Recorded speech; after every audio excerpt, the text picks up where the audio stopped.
اخويا انت تقول لي ما نبيعش القهوه اخويا، ماشي نهار سخونه اخويا.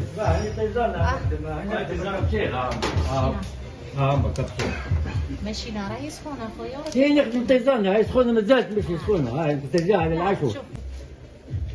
هاي مكان سماها مدام اخذتي، هاي ساحه. معليش وطرف تاع القهوه وهذا وش هي وهذا وش هي عملتي تحت الحاج. لا كل واحد يقول زي الحاج وهذا وش هي. يسامحني برك. لا شاي هذه شاي شاي شاي شاي. بس حلقينا القهوه قدام الماشينه تاع القهوه. اي ترفي عندي شاي هنا شربها. عندي حتى كيلو مدام. ها هي وين؟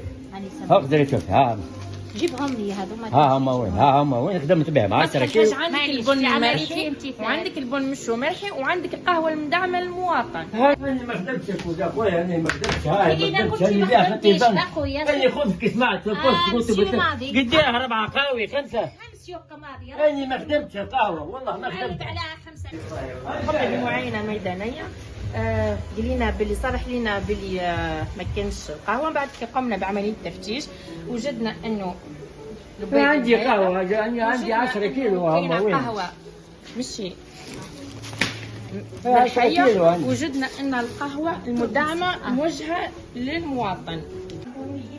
واحد ما قال لي مدام واش اللي جبت ورقه كيلو قهوه. عندي قهوه هيك اختي رحت تشتري البارح الحاجه بس حليل علينا القهوه